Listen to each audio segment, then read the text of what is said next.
I think it's just obviously at the beginning of a whole new kind of art form where people are going to be creating a lot of their own content directly from these models, and they're going to want to protect that too.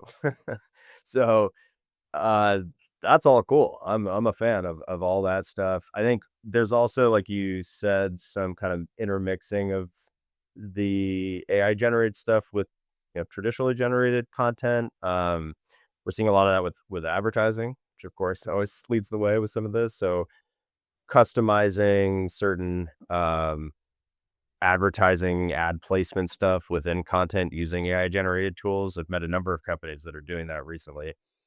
And yeah, I mean, putting different characters in different universes. I mean, mixing different creative content together. That's obviously a huge thing people are doing now, and has a lot of attribution questions related to it as well. But yeah, I mean, I don't need to tell you, this stuff's happening just at a crazy pace. In fact, I think I was just seeing the most popular streamer on Twitch is AI generated now, as of like last week.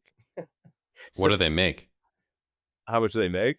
No. What's that was a Oh, poorly framed question. What type of content do they I was make? like, I wonder what that. Yeah, how much they make. Yeah, I actually want to know the first question I asked, but but You know what? I don't know. I just saw like a headline about this, it's a but ridiculously stupid headline. That actually kind of triggers me.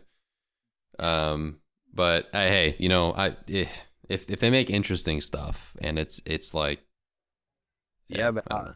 yeah, I'm not sure, but I think there's going to be a lot of that. I mean, I don't have anything to say on that and anyone else doesn't already know, but it's really just moving at a crazy pace, and it's exciting. So that's pretty Yeah, cool. I mean, fair enough. What do you think is the stuff that you're most looking forward to in the well actually I asked on the positive note, right? Mhm. So with negatives, what are other have been in your opinion some of the cool things that you've seen on the AI generated side that didn't go across the line, didn't just turn into a no bati dao AI edit? Like what does kind of get allowed because you go, oh, that actually is unique and interesting.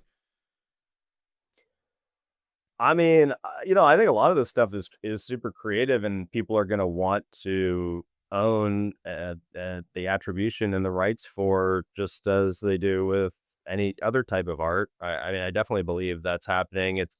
There's obviously a lot of the slop out there, but I think the proportion of legitimate art created this way is only going to increase.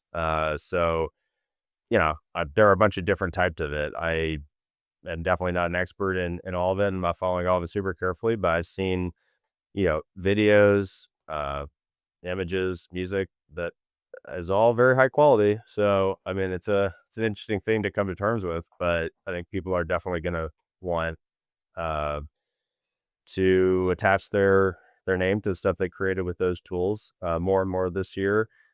And I think there'll be platforms more and more dedicated to that type of content, or sections of platforms, um, and filtering within platforms. I think that's going to be an interesting thing. We have had some discussions with a few of the big social platforms about that. Just in the near future, in the next year or so, how can filters be applied broadly to exclude anything AI generated from a feed, which is a tough thing to do accurately. Watermarking and other detection will help with that, but uh, that's going to be an interesting part of this too. So when people do or don't want to see that type of thing, like filtering is going to have to get very nuanced to handle Yeah, that.